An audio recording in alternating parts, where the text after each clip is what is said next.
Hey, everybody, Drew Allen, Millennial Minister Truth here with you today. Happy Friday. The weekend's here. You made it. Congratulations. Another week behind us.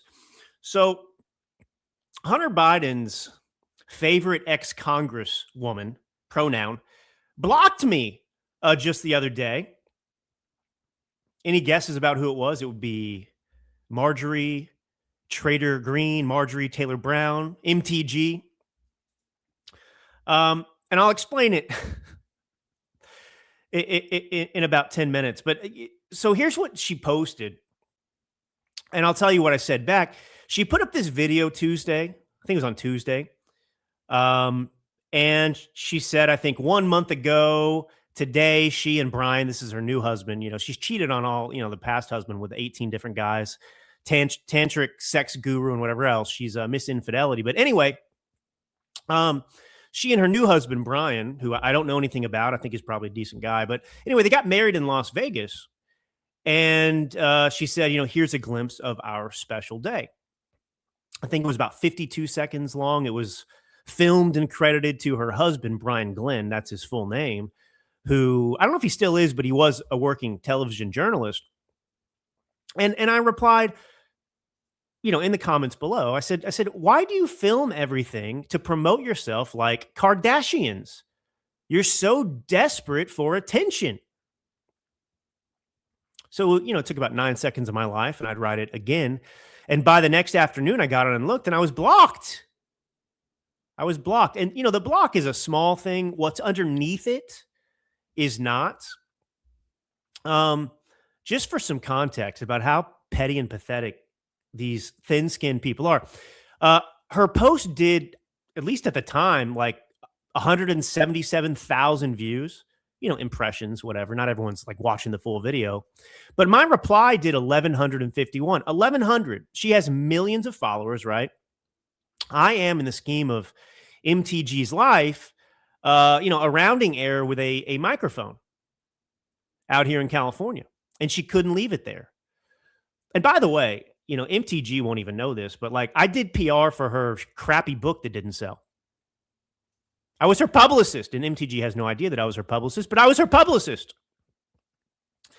But anyway, this is a woman who built her entire political identity on, being the tough woman who can take it. She gets called every name in the book, and she just comes back harder.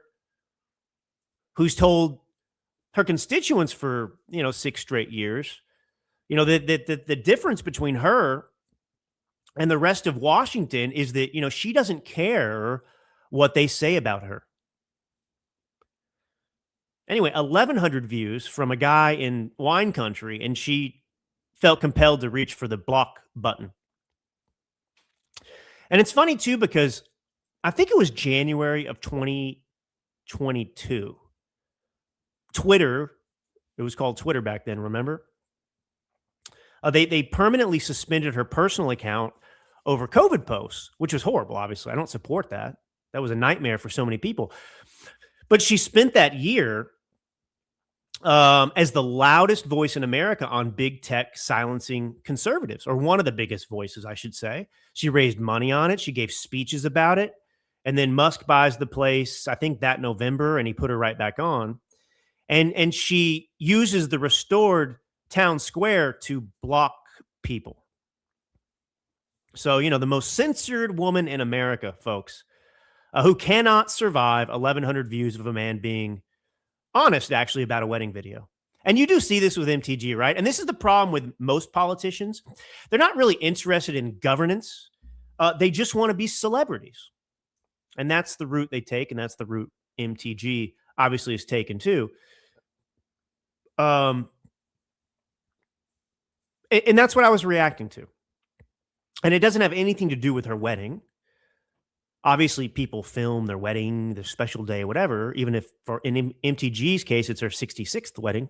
No, I think it's probably just her second. But, this is a woman, MTG. And if you can't tell, I don't like MTG. I'll get more into it. It's actually a lot bigger than what I'm talking about here, because she is doing everything she can to undermine, actually, the United States of America. But She quit Congress in January. She had a seat, right? She had a vote. She had subpoena power. She had a committee. She had a microphone, and she could compel testimony from anybody in this country, and she gave it up. And what has MTG done since?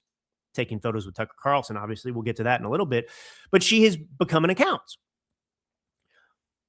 And on the 1st of August, I think it was, she posted that photograph, if you haven't seen it, of herself with Tucker Carlson, Thomas Massey, Joe Kent, and her husband sitting around a table with chocolate chip cookies and milk on it, like they're Santa Claus, captioning that the movement has begun. And that's the launch. That was the whole thing, a photo. And on the 22nd, she posted that she and Carlson and Massey are, and this is her language, devoted Christians, and that Donald Trump is not a Christian at all, from the woman, by the way, who had an affair on her husband with 2 different people. So anyway, and by the way, as a Christian, we are all born into sin. We all sin. We all fall short of the standard of God, and that's why Christ came. But then, on the 25th, she puts this anniversary reel out. So you get, cookies and milk, and then you get a theological ruling on the president from an adulterer herself, and then you get a wedding video in 25 days from a woman who 6 months ago could have subpoenaed somebody. And maybe I should take the comparison back because it was unfair. It was unfair to the Kardashians, because the Kardashians are a family that never told you they were going to Washington to fight for you. That family never asked for your vote. They have been completely honest with the American people about the product from day one, and the product is them. You know exactly what you're buying and what they're selling. There's no deception anywhere. Kris Jenner has more integrity about her business model than half the people with a podcast and a flag in the background. The difference is that when a Kardashian resigns from something, theoretically, I guess to try and make the analogy, nobody loses representation. And what we've done, and MTG is one of these examples, we have replaced politics with content. So the seat is actually worth less than the X feed. Her wedding video got 177,000 views. I don't know what a floor speech gets, and neither does she. And that's the problem. Now, I'm going to use a word, and I'll define it first because, I'm not interested in name calling. And the word is traitor. Not treason, okay? Not treason. Nobody's committed treason. That's not what I'm suggesting necessarily. I'm not accusing anybody of a capital crime. I mean the plain dictionary meaning. Somebody who was given a thing to hold, abandoned the people who gave it to her, and then went to work against them. And before anybody tells me that that's strong, forceful, the president got there before I did. I don't know if it might have been last Friday. He called all 3 of them losers all. Carlson, a very low IQ individual. Massey, a failed politician. Marjorie, highly neurotic. And I can't get over this because she's such a fraud. Georgians in the 14th district, I think was her district. Well, they elected her 3 times, and they stood by her for 5 years while the whole press corps came for her. And then this most recent January, she quit midterm. And they're now represented by somebody they never, voted for. I mean, notice why Trump pulled his endorsement and she didn't run. Anyway, and then you get to August 1st, 6 months later, whatever that is, if I count it out, you get the photograph of, her at Tucker Carlson's place in Maine, like I said before, with Thomas Massey and Joe Kent, her husband, and a plate of cookies. The movement has begun, she says. And here's the part that really made me laugh almost out loud. It gave me a chuckle, certainly. I mean, you look at who's in that photograph. Marjorie Taylor Greene, she didn't run again because the president pulled her endorsement.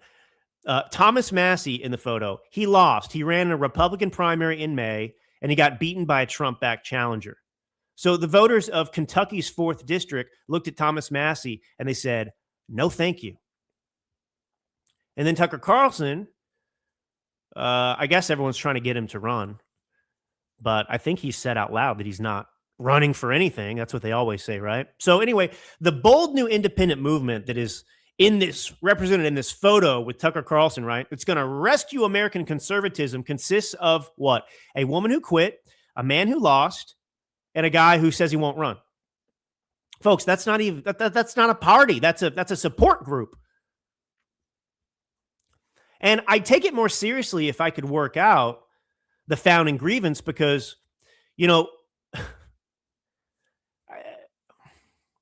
what seems to have set a lot of this off last week was ground beef. I mean, there's a serious discussion to be had. I've seen, Trump talking to Glenn Beck about all the beef prices and what to do, et cetera. But the point is, these people with their petty grievances, all they're going to do is hand Hakeem Jeffries a gavel started over this stuff. And you're dealing with the Democrats, Socialists of America, communists, and they're going to start their own party, which would only undermine our movement, the movement they claim to have represented. And I'm an arithmetic guy. I'm not a feelings guy. So it's 60 some odd days to November 3rd, midterms. There is no version of a third conservative party in those 60 some odd days that elects, one Republican. There's only a version that peels votes in close races, as we always know, and it hands seats to people who want an open border and men in your daughter's locker room. And MTG knows that. Massie knows that. Carlson certainly knows that. Nobody involved in this is stupid. And the part that matters, the reason really for this whole episode today is, who is applauding this? Now, 2.5 weeks ago, Hunter Biden sat down with Tucker Carlson for 3 hours. Hunter Biden with 3 federal gun felonies, 9 tax counts, an 11-year blanket pardon signed by his own father. And, I'm going to get into this man, Hunter Biden's file tonight. And, you're going to hear things that nobody that I've seen has bothered to talk about or tell you. And in the middle of that conversation, you've got Joe Biden's son, who's handing out grades to Republicans. So he said, Hunter Biden, that he appreciates the woken up versions of his old opponents. And he named them Marjorie Taylor Greene and Thomas Massie. This is amazing. I couldn't have written that. I'm not clever enough to have written that. That's a list, an actual list of Republicans read out loud on tape by the son of Joe Biden on the biggest, I guess, independent show in conservative media. And we'll just call it Hunter's list. And we're going to add to it over the next, 50 some odd minutes, 45 minutes. Every time I want you to do this. Every time somebody in this business turns out to be applauded by the people who want you to lose, they go on the list and we say the name out loud. It's not somebody I disagree with. It's not somebody who's wrong about tariffs. It's somebody who has been cheered on the record by our opposition. So entry 1 on Hunter's list is Marjorie Taylor Greene, Biden's favorite ex-congresswoman. And I didn't make that up. And then entry 2 is Thomas Massie. And it's, again, Hunter Biden who put him there. I didn't do that. He said it into a microphone, and it's on the internet right now. And what I hope you'll walk out of this time together today with, it's not a grievance. It's a test, one question. And it works on everybody, including me. Before you follow somebody, before you subscribe, before you donate, before you let a man in a studio tell you who your enemies are, find out who's clapping.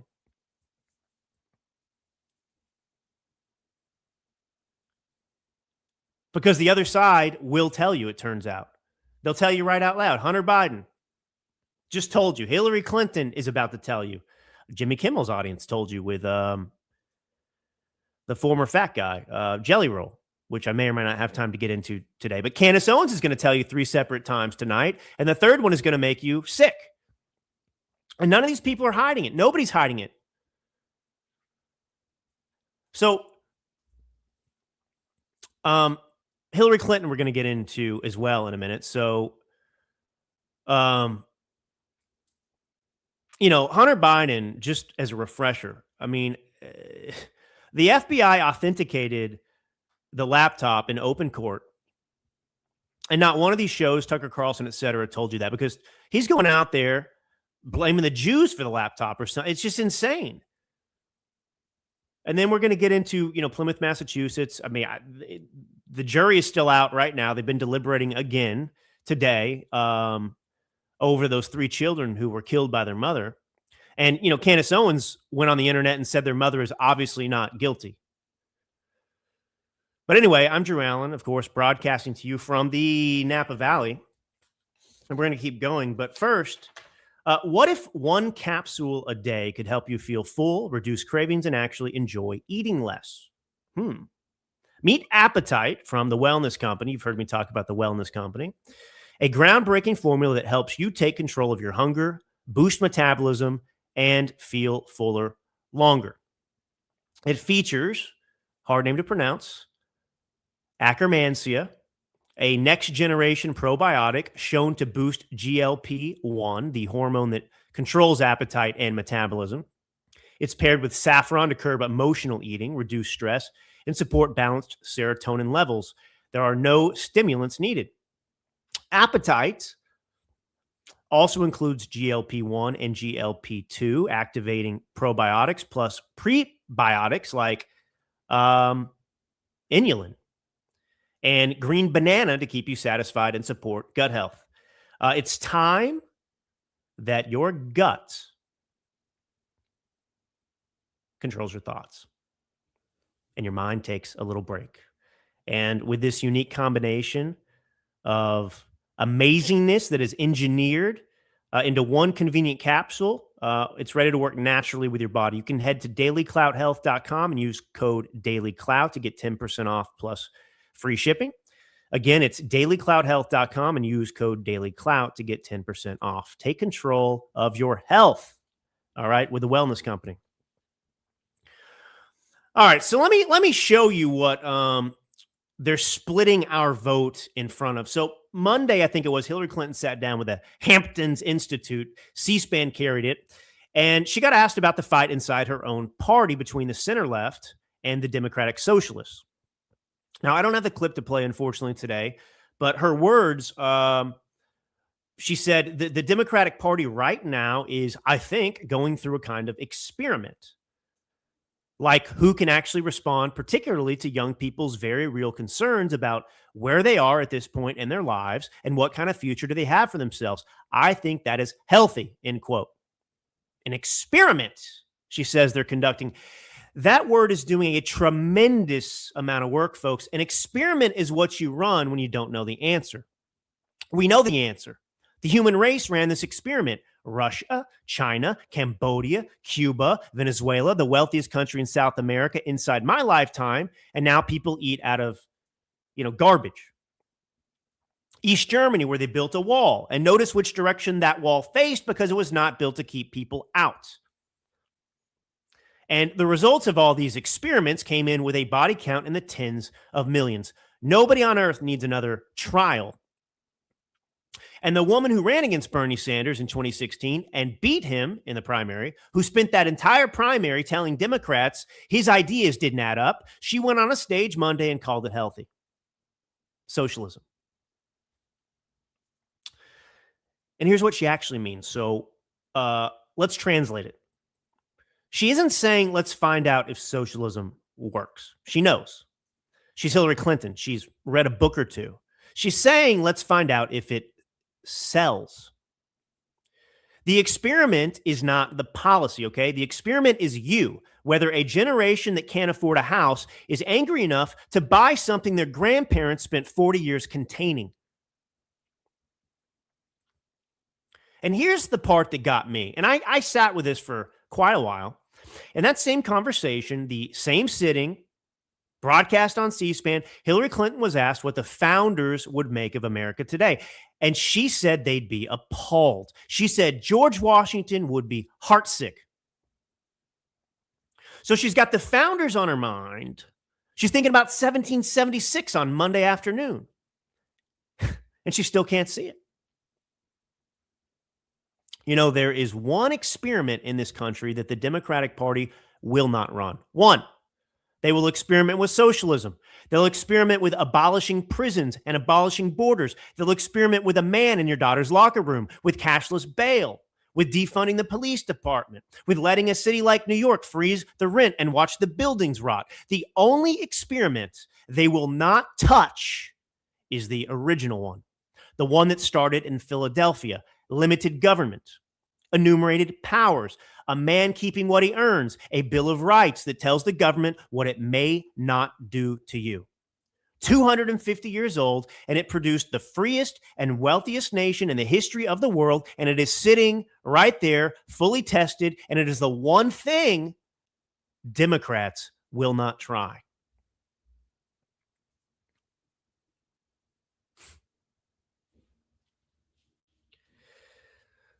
So Hillary Clinton says, you know, the founders would be appalled. George Washington would be heartsick. But, you know, I think it was 7 weeks earlier, Hillary Clinton on the Electoral College, you know what she said? And she said this many times before, like when she loses. She said of the Electoral College, this needs to go. We shouldn't be hanging on to an anachronism that was designed for slave-owning states. Let's re-envision it for the 21st century. I mean, that's something she has said in the past. And now she is channeling George Washington's feelings. And I want to make sure you have the full picture here. It's actually better than I can make it sound. George Washington, Hillary, he didn't merely live through the Constitutional Convention, right? He presided over it. He sat in the chair. I mean, all of this was written in front of him about the Electoral College, et cetera. They elected him president with the Electoral College unanimously, every single elector. And then they did it again 4 years later, unanimously twice. The only man in the history of this republic that ever happened to. So Hillary Clinton has decided to speak on behalf of the emotional state of the only human being ever unanimously elected by the institution she wants demolished. She is reporting to you the heartbreak of a man she'd have unelected twice. Hillary, George Washington would be heartsick, ma'am. You've got that exactly right. He'd be heartsick that you want to tear out the apparatus he sat in the room and watched them build. He'd be heartsick that the experiment he risked being hanged for is the only one you won't run. Now, I want you to put a couple halves of this board together. Their side, the left, is adding, right? Hakeem Jeffries went on Meet the Press this month, I think even, and he listed everything wrong with the DSA agenda. I think I played this in the last episode, but, you know, Hakeem Jeffries says he doesn't support, you know, defunding the police. He doesn't support open borders. He doesn't support abolishing the Senate, which the DSA calls for. And then he said those members will be part of a broad caucus. So he can tell you precisely what's wrong with it, and he seats them anyway. Nobody over there on the left is confused, okay? Hillary Clinton's not confused. Hakeem Jeffries not confused. They ran the numbers. And now the matriarch of the party blesses the whole thing as healthy because they are consolidating. They're not fighting with each other. We got some issues with Hassan Piker and whatnot. But, you know, we're 60 some odd days out from midterms, and everybody who hates this country gets a chair at the Democrat table. On our side, we're sitting here trying to subtract. A third party announced over cookies and milk like it's Christmas. Carlson saying he's done voting Republican. Marjorie Taylor Greene saying the president betrayed us all. Massey right there with him, that loser. So it's very simple. Take the emotion out. One side is adding, one side is subtracting. 60 some odd days out. And the arithmetic doesn't care what anybody's intentions are.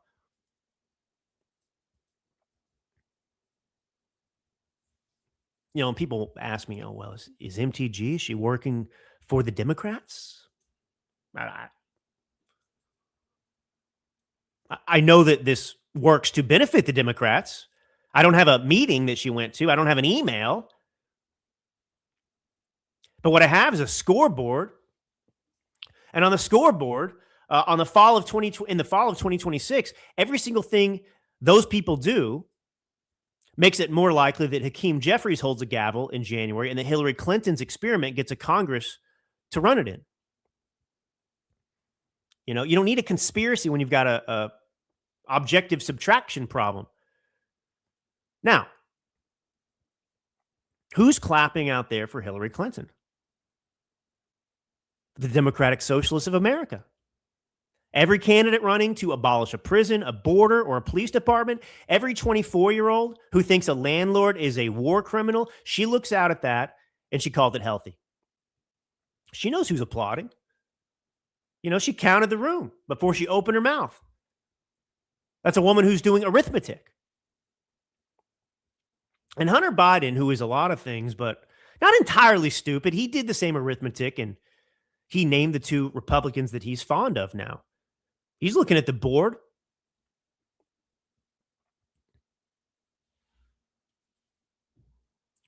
So, I'm going to spend the next, I think, 15 minutes or so on Hunter Biden because he's running an operation on the American right. It's working to various degrees. And a lot of our biggest names, not really ours anymore, they're traitors to our cause, but they're helping him do it. But, first I want to go ahead and read through, Hunter Biden's file. All right.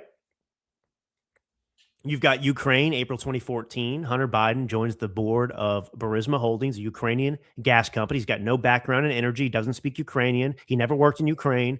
He's paid $83,000, some odd dollars a month through November of 2015, while his father is the vice president of the United States and the administration's point man on Ukraine. Hunter's partner, Devin Archer, testified before the House Oversight Committee about what Burisma was actually buying. Archer said the value of putting Hunter on the board was what? The brand. Asked what the brand was, Archer confirmed the brand was Joe Biden. Archer testified that Burisma would have gone out of business if the brand had not been attached to it. Archer also testified that Hunter put his father on speakerphone during business meetings more than 20 times, not to discuss policy, to sell the brand. China, summer 2017, a joint venture with a Chinese energy conglomerate, CEFC, seeded with $5 million. Hunter takes a $500,000 retainer plus $100,000 a month. More than $3.5 million moves into his firm across 2017 and 2018. And then you've got, of course, the famous, infamous email laying out the equity split with a line that still echoes, 10 held by H for the big guy. And then you got the laptop, right? October 2020. The New York Post publishes it. 51 former intelligence officials, disgraced officials. They sign a letter suggesting Russian disinformation. Social media suppressed the story 11 days before a presidential election.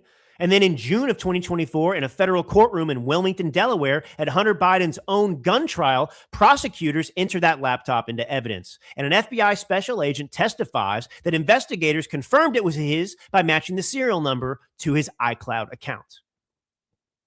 So that laptop was authenticated in open court under oath in a case brought by his father's own Justice Department, not by a blogger, not by us, by the FBI in front of a jury. The convictions, that same trial, you have a jury convicting him on 3 federal firearm felonies. And in September 2024, he pleads guilty to 9 tax counts, 3 felonies, 6 misdemeanors. And then we get the pardon, right? Joe Biden said he wouldn't pardon his son repeatedly on camera. His press secretary was asked about it and said, our answer stands, which is no. And then 3 weeks later, he signs a full and unconditional pardon covering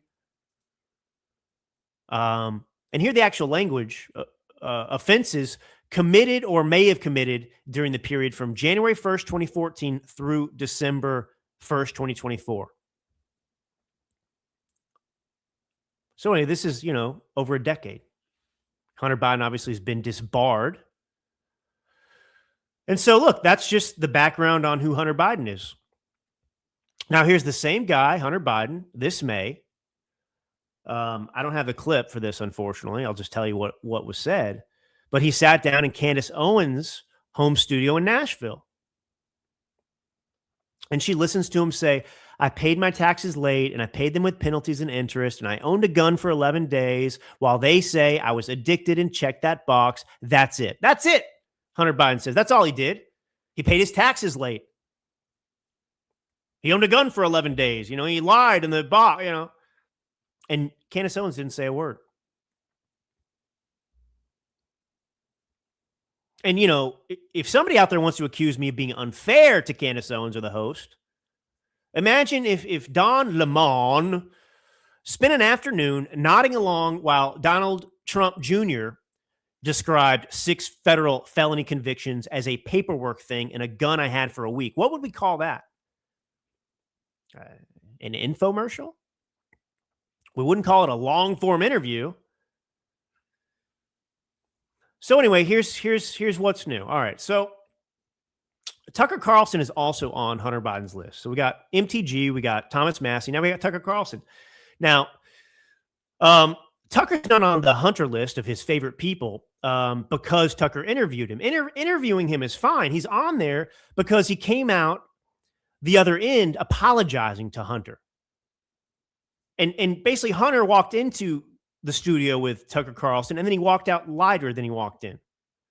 And of course, Tucker's known the Bidens for, I think, 30 years. But, Hunter Biden, where did he go for this rehabilitation? To go out and trash Trump. Sean Ryan, former Navy SEAL. Candace Owens, Nick Fuentes. I think he went on Gavin Newsom's podcast as well. And then, on August 10th, he did 3 hours with Tucker Carlson. So I want to remind you also about how sick these people are, like the Candace Owens. So Candace Owens, in April 2021, she posted that Hunter Biden is, this is her capitalization. She wrote in all caps, he's a degenerate that should be in prison. And that the senile in chief should be made to answer for lying about the laptop being Russian disinformation. She said that in public under her own name, and she was right. That is the correct read of the file that I just gave you in terms of going through the list. And then you get 5 years later, May 21st, I think it was, 2 hours in her Nashville studio, and Candace Owens apologizes to him. I'm sorry I contributed to that. I did partake in the inhumanity. And how did Hunter even end up in Candace's studio? Well, Sean Ryan asked her at a dinner to name her dream guest. And she said Hunter Biden. And so supposedly Ryan then called him the next day. So Hunter Biden, in Candace's view, went from a degenerate who belongs in prison to a dream guest in 5 years. Nothing in that file I just gave you on Hunter changed. Not one line. He just became useful. And in that conversation with Candace, Hunter Biden defended Candace Owens for publicly turning on Charlie Kirk before Charlie was murdered. And Owens told him that she hasn't forgiven the Trump family for what she believes they did to Charlie Kirk.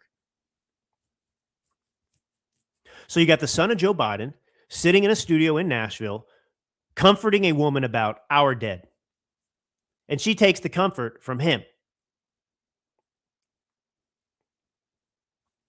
So, I mean, what does Hunter Biden do with the platform once he's on it? The Candace platform, the Tucker platform. Well, he tells Carlson, for example, that Donald Trump is an existential threat. He's called him a dictator thug. He's compared immigration enforcement to the Gestapo.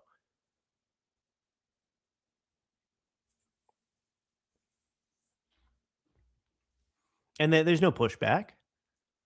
They get in the Jew hate stuff too. But anyway, the point is, Hunter Biden went and handed out grades, and he told the biggest independent show in conservative media, supposedly, I don't really consider it conservative media anymore, but he said that he appreciates the woken up versions of his old opponents, and he named them Marjorie Taylor Greene and Thomas Massey. So he told you who his people are.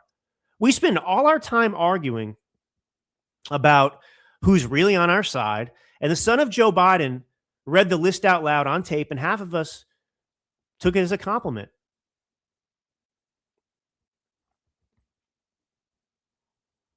It's crazy. It's crazy. Um, I just people's inability to look at the stakes. You know, I mean, there's no universe in which I choose Democrat socialists over the Trump agenda, even if I disagree with certain issues, whether it's Iran, whatever. But I don't need a secret memo to tell you what's obvious, which is there's a convergence of interest here with the Tucker Carlsons and the Hunter Bidens and the Candace Owens, et cetera. And, these guys have decided that they just need anti-Trump content and they need a name that pulls in 3 million views. And so they platform Hunter. And so I guess these two needs wind up fitting together like a hand in a glove. So, I just want to run this test with you again so you understand. You've got the laptop. That's the 51 intelligence officials putting their names against its authenticity right before an election. And that's what a lot of these hosts built their reputations on, right? And we know that the FBI authenticated it, so it is Hunter Biden's laptop. All the things on there were true and disgusting. So go listen, ask one of these people that were on our side about the laptop. I mean, think about the betrayal. I mean, that's a way to steal an election too, if you don't even want to get into the voting stuff. You've got election meddling. The Hunter Biden laptop was a huge scandal. And, there's a coordinated effort to suppress it and say it was Russian disinformation. So Candace Owens, Tucker Carlson, all these people recognized what a danger that was. But when he went on their shows now, years later, did anyone make him give a plain accounting of it? An accounting, not a feeling. Because, you'd think, the people who spent 4 years on that story, they sit down with Hunter Biden for 3 hours. I mean, they came out apologize. I mean, what got rehabilitated in that room wasn't Hunter Biden. It was the cover-up. And what Tucker Carlson and these other people are, I'm not going to call them evil, although that's probably a good word for them. They're useful. And you've seen this before. People marching under a banner held by men who'd put them in a ditch the first chance they got, cheering. They feel righteous because being on the outside felt like being right. And, the oldest, trick in politics, it's not recruiting your opponents. It's finding people who hate the same institution you do for different reasons and letting them work for free.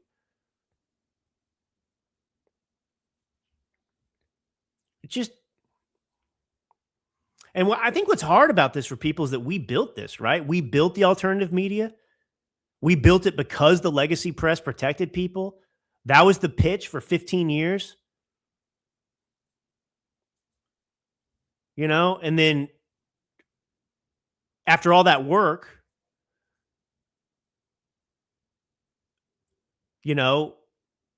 ask yourself a question with the Tuckers and this alternate media and these people and what they're doing. Did we build something different or just a second protection racket? Because, a lot of our biggest shows that we built, they had Hunter Biden on and offered him an apology. They didn't have a conversation. They performed a service. They performed a service. Okay, let's do something a little bit lighter here, and I'll get to it in just a second. All right, do you know what your representatives in Washington are actually voting on right now? With Bill Cam, you can cut through the noise and see what's happening in Congress for yourself. Bill Cam makes it easier. Bill, B-I-L-L, right? Cam, like camera. Bill Cam. It makes it easier to follow legislation, understand the bills being debated, and keep track of the decisions your elected officials are making on your behalf. Instead of relying on headlines or waiting for someone else to tell you what a bill says, you can dig into the legislation and get the information you need to make up your own mind. Because government works a lot differently when the people are actually watching. So we have to stay informed. We have to follow the legislation that matters to you, to me, to us. And we have to know what our representatives are doing in Washington. So visit BillCam, B-I-L-L, Cam, BillCam.com, and you can start following Congress today. Whew. Quick exhale here. Deep breath, everybody, because I need to talk to you about a lake. All right. So yesterday, I think it was, the president of the United States signed an executive order renaming Lake Ontario. It is now Lake America, effective immediately. The USGS made it official the same day. So, and the reaction from the left is just,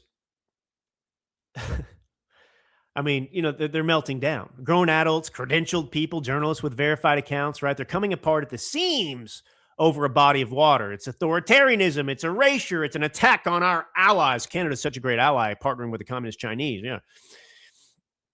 And a man in Toronto is certainly unwell about this right now. Now, but look, let me take you back to August of 2015. So Barack Obama, he gets on a plane to Alaska, right? Remember this? And on the way, his interior secretary signs a secretarial order renaming the tallest mountain in North America. Do you know what that is? Mount McKinley, named for a president of the United States, a man who was assassinated in office. And they changed the name to Denali by order, no vote. And Ohio's congressional delegation lost their minds over this. I think it was Boehner, a congressman, you know, from Ohio, Speaker of the House. And he put out a statement saying that the president was ignoring an act of Congress. So, you know, McKinley gets changed to Denali. What did our press say about that? They said it was healing. They said it was overdue. They said it was a gesture of respect. And Ohio was told to get over it. So, erasing an assassinated president's name off a mountain by executive fiat, that's reconciliation. But putting the word America on a lake, that is the Reichstag. Do I have this right?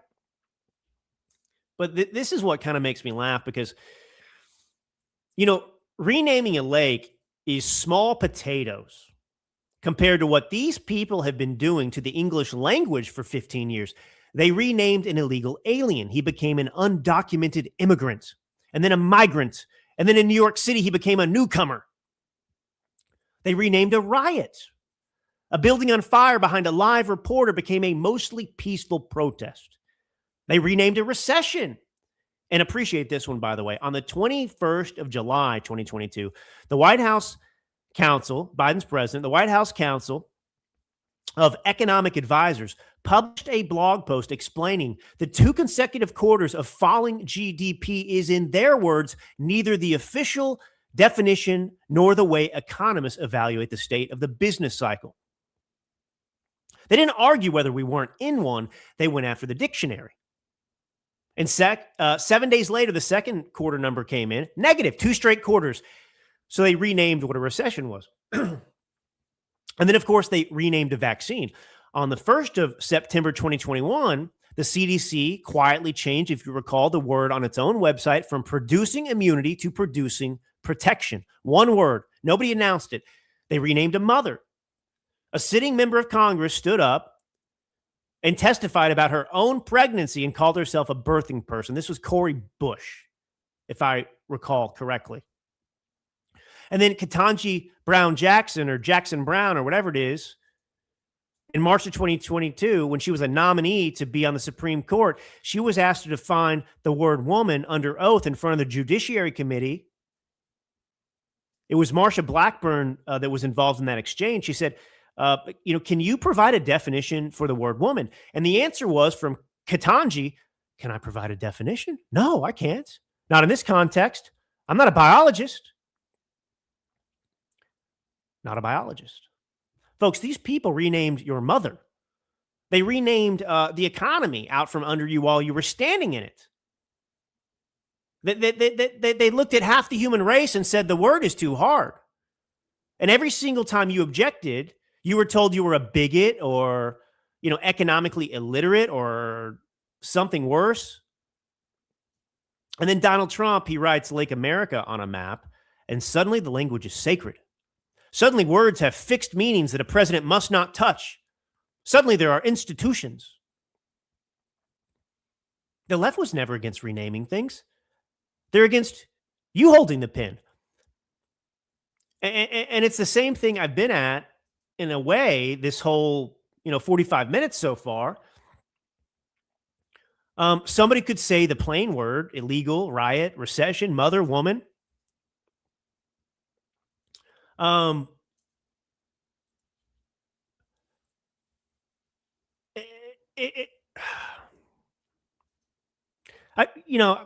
was going to go off on a tangent. I'm not going to, I don't especially care what we call the lake. But I care that a country that can't say woman under oath is lecturing anybody about the integrity of a name. And you'll notice too, when Obama changes McKinley to Denali, it's about undermining America, about suggesting that we did something wrong and have to return something to someone, right? It's sick. And you're supposed to be the president of the United States, not of Canada. So Trump renames it. And by the way, Canada is an enemy country at this point. They're on our border, and we have two enemy nations that we're surrounded by, Canada and Mexico. I'm sorry to say it. All right, so I haven't seen if there's a verdict yet on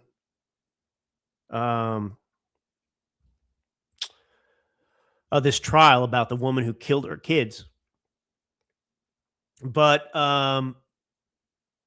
you got I think 9 women, 3 men.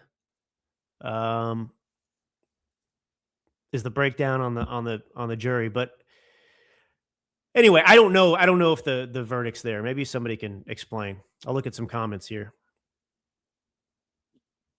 Okay, just the usual. Just lots of retarded people out there. That board's back, by the way. You can say it. Anyway. All right, so 3 children are dead. And, throughout this fiasco, I think there were hundreds of grown women who drove to this courthouse in Massachusetts to stand outside in matching pink shirts. And the sentence they came to say is one of the sickest things I have heard in American public life in a long time. And I'll get to that in a second. But first, I just want to go through the facts, because the facts are the only thing that matter. I mean, so in Plymouth Superior Court, yesterday, both sides rested. They had the closing arguments. The defendant in this case is Lindsay Clancy. She's 36 years old.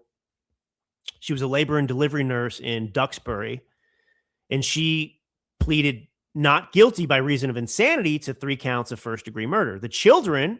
Her children were Cora, who was 5, Dawson, who was 3, and Callan, who was 8 months old. And I guess she killed them in 2023, in January.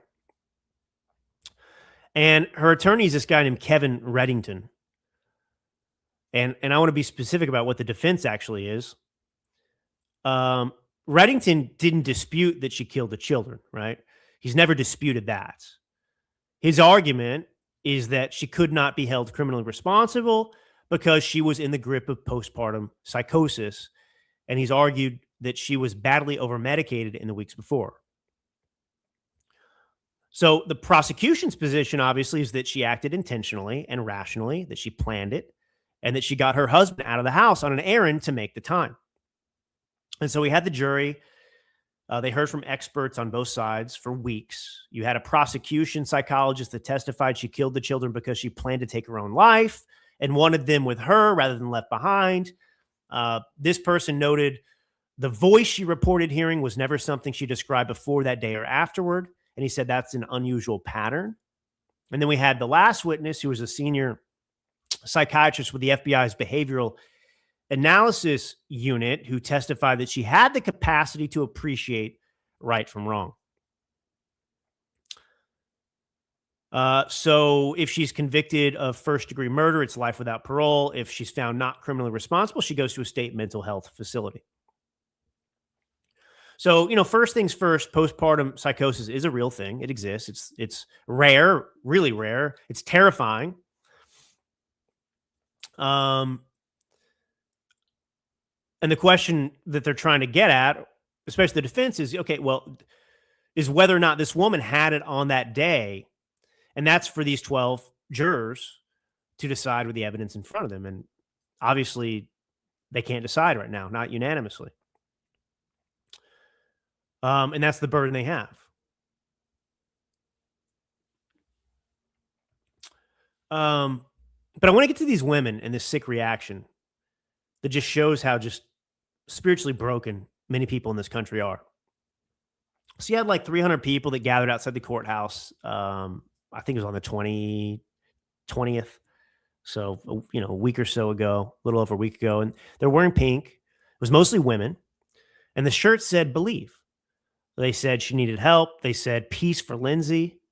And some of these people drove for hours. And there's a hashtag out there that's same Lindsay.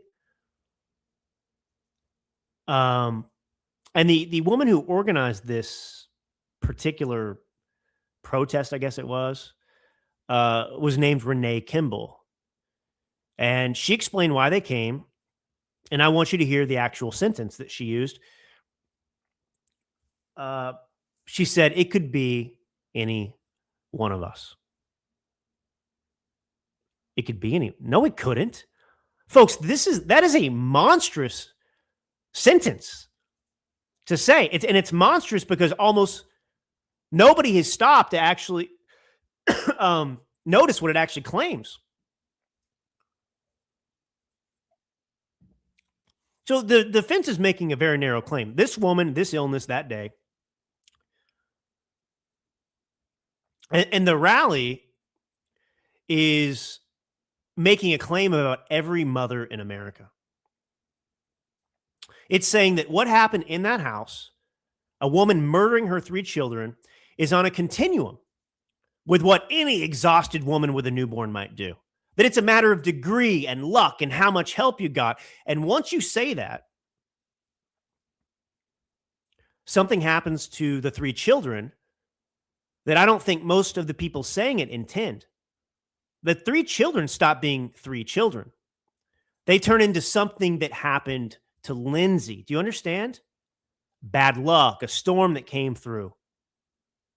And then there's something worse. There's this theory circulating in that same crowd with quite a bit of volume behind it. And that's that her ex-husband did it and framed her, Patrick, the man who came home. Now, her lawyer's not saying that. The defense's entire case is built on the opposite. But I'm saying these supporters, they're reaching past the defendant's own attorney to find a man to blame. And that's not compassion. That's like a manufactured story that they want to prefer over the one that's real. And I want you to notice how sick and comfortable that story will be. So it requires nothing of anybody, right? It doesn't ask you to hold these 2 hard things at once. It just moves the weight onto the nearest available man and lets everybody go home. So, this week, a physician, an OBGYN, a woman who delivers babies for a living with a large following, she posted a video addressed to Clancy directly. And she said she was proud of her. She said she'd been over-functioning through her entire postpartum period. And then she said this, "I don't know what else you could have done." I do.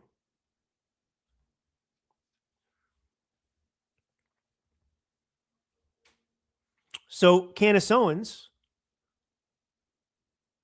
said on her show, Lindsay Clancy is obviously not guilty. Obviously. The jury has sat in that courtroom for 5 weeks. Psychiatrists on both sides have been in there. The FBI's behavioral analysis unit. There's been cross-examination. A judge has been instructing them on Massachusetts law. And right now, I think still they're in a room doing the hardest thing this country ever asked of a citizen. And a podcaster in Nashville had it settled from a news report, obviously. And of course, Candace Owens says, a fleet of doctors should be imprisoned for what they put her on. So we've found somebody that Candace Owens wants in prison, in a prison cell, over these 3 children, and it's the doctors. And then she says something else, and I want you to brace for this, because I've read it a number of times, and it hasn't gotten any better from Candace Owens. She said, Lindsay Clancy was put into an intentional psychosis when she probably just needed to give her kids away for a weekend to get better. Give her kids away for a weekend. Cora was 5. Dawson was 3. Callan was 8 months old. And the framing is that if somebody had taken them off her hands for a couple of days, this all works out.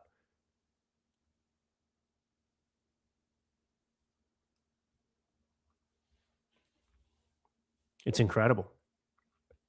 And I want to do one last thing here before we close it down for the weekend. I want you to actually sit with your answer to this. So reverse the sexes.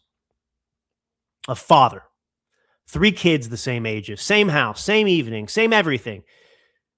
He sends his wife out for takeout and the medicine, and she comes home to it. He killed the 3 kids. Is there a rally now?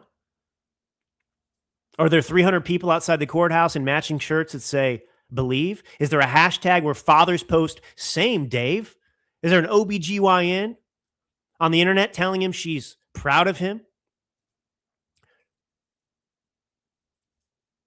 He just probably needed a weekend to himself and none of this would have happened.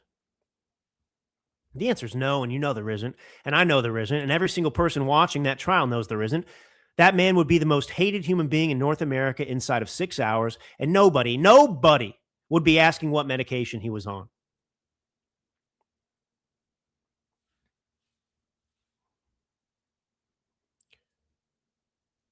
And I want you to put these 3 things next to each other because it's the same woman, Candace, across all 3, and it took me not too long, but a little while to see it.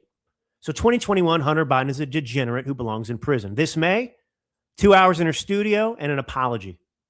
And in that same conversation, she told Joe Biden's son she hasn't forgiven the Trump family for Charlie Kirk, a man she turned on before he was murdered. And this month, the woman who strangled Cora, Dawson, and Callan is obviously not guilty, and the people who belong in a cell are her doctors. Every time, the guilty party is somebody other than the person who did it. Big Pharma, the doctors, the Trump family, not Tyler Robinson. And when your whole worldview, this is what's dangerous, when your whole worldview is that no one is ever responsible for anything, you will eventually arrive in Plymouth, Massachusetts and hear yourself say, obviously not guilty about 3 dead children, and it will feel to you like courage. And the mental health system is a total disaster. That's true.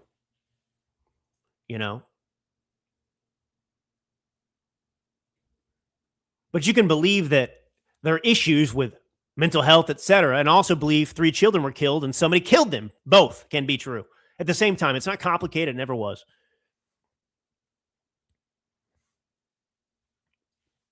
So, all this stuff just makes me sick to their stomach. Whatever those 12 people decide, by the way, I want to say this.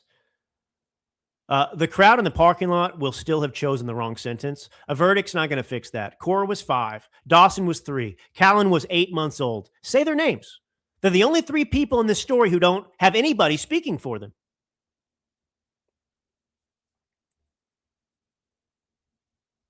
And I know that's heavy. But I've got 2 kids and it just makes me sick to my stomach. But look, find out who's clapping. That's what you can do.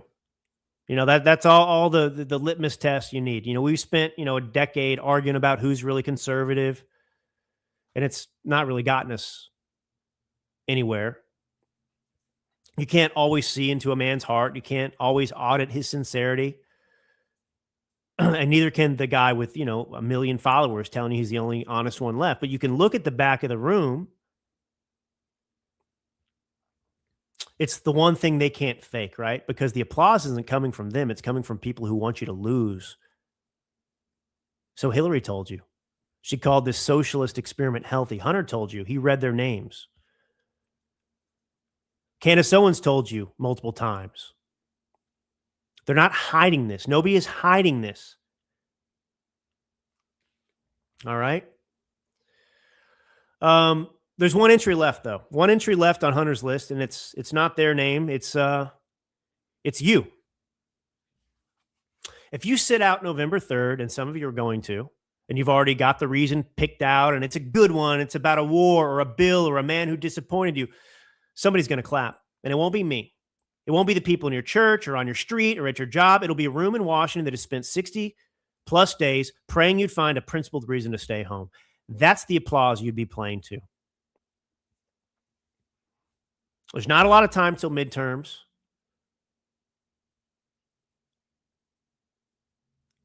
And, the assignment, it's just one question, and you can use it for the rest of your life. Somebody's going to hand you a take this week. On your feed, you'll get it, or on a podcast from a friend who's very sure. And before you pick it up, find out who's clapping, who's supporting it, who likes them. Hunter Biden loves MTG and Thomas Massie. Those are his favorite Congress people. Ask yourself why. Why is Hunter Biden clapping for these people? All right. That's it. I'm Drew Allen. Happy Friday. Happy weekend. Go be the tip of the spear. And I will see you next week.